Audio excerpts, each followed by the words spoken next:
there, good afternoon. This is Liz Davis. I am a nutritionist and I specialise in digestive health for busy women. So I help busy women fix their IBS issues, bloating, heartburn, painful digestion, and any associated problems such as chronic fatigue, hormone problems, that kind of thing, which are all kind of intrinsically linked to your gut health.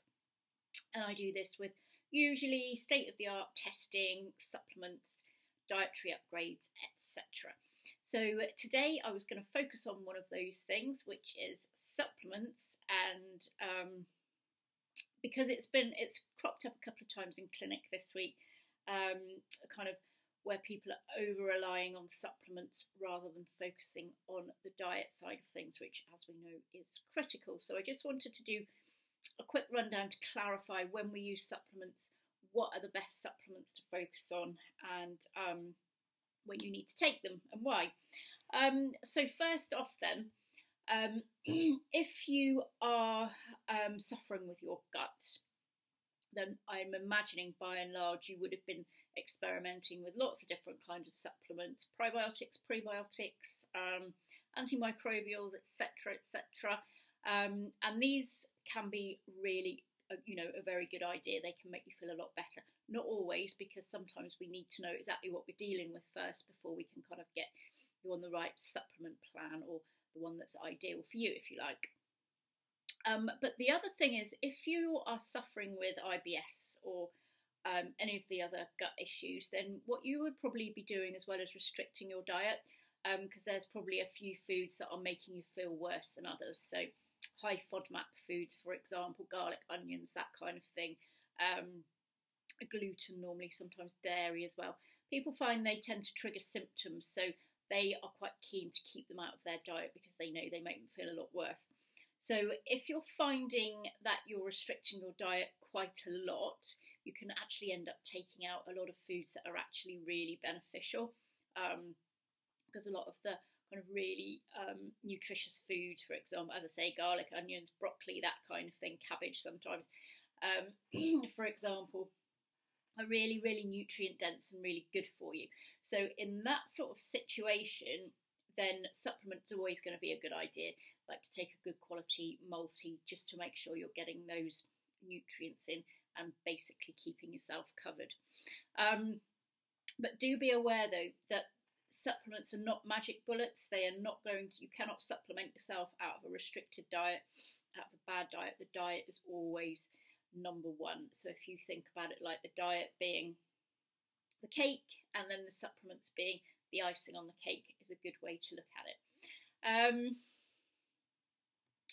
So what you might find, if you take a good quality multivitamin, for example, you may find that it's going to help you avoid kind of niggly symptoms, sort of like lack of energy, bad hormone problems, and occasionally some of your digestive problems as well. You can tell if they're doing you any good or not, because if you stop taking them, you don't notice any difference, then chances are they're not really doing a lot for you. So what you want to be aiming for then really in a good diet is to be getting plenty of good quality protein, healthy fats, and then a nice rainbow of different coloured fruits and vegetables. So that's the ultimate really. There are a few things to bear in mind though. So quite often people will say, oh, well, I'm eating really well, do I need to supplement? Well, the bottom line is there's a few points to consider here. So often our diets aren't quite as nutritionally valuable as we like to think they are. We may have a really good diet for a few days of the week, and then a couple of days it may all go out of the window. Sometimes you might be very busy at work, you might go away for the weekend or on holiday.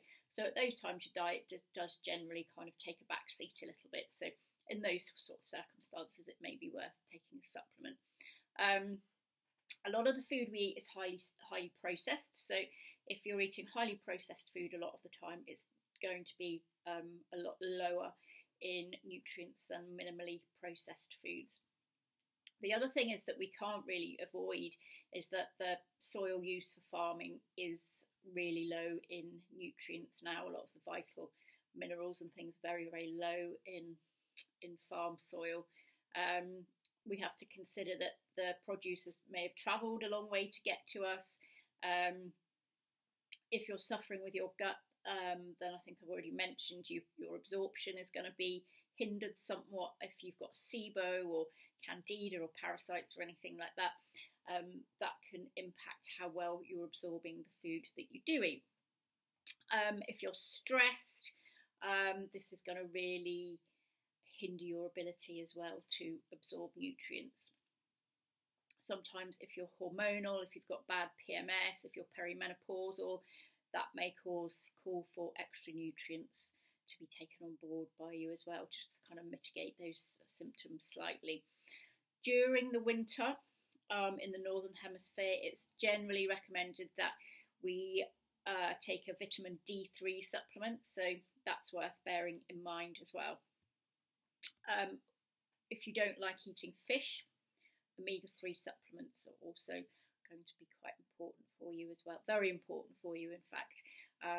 Always better to eat fish, I think, because then you get your protein in there as well. But if you don't like it for whatever reason, then, or if you're vegan, take a vegan omega-3 supplement.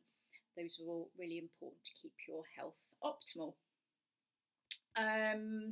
So I'd just like to add a bit in there that if you are going back to the bit where if you're suffering with your gut, you will probably find that if you get in and heal your gut properly, get your gut functioning properly, it's going to be absorbing a lot better. So you may find that if you have been supplementing, you may not need those supplements particularly anymore that you have been taking, simply because your gut's functioning better, you're absorbing better, making better use of the food that you are eating. So if you are taking any kind of medication, if you are pregnant or think you may be pregnant, or if you're otherwise unsure, always check with your healthcare provider first before taking a supplement, just to double check that there's no interactions or anything going on in there. Okay, so I hope you found that useful, and I will see you next time. Bye bye.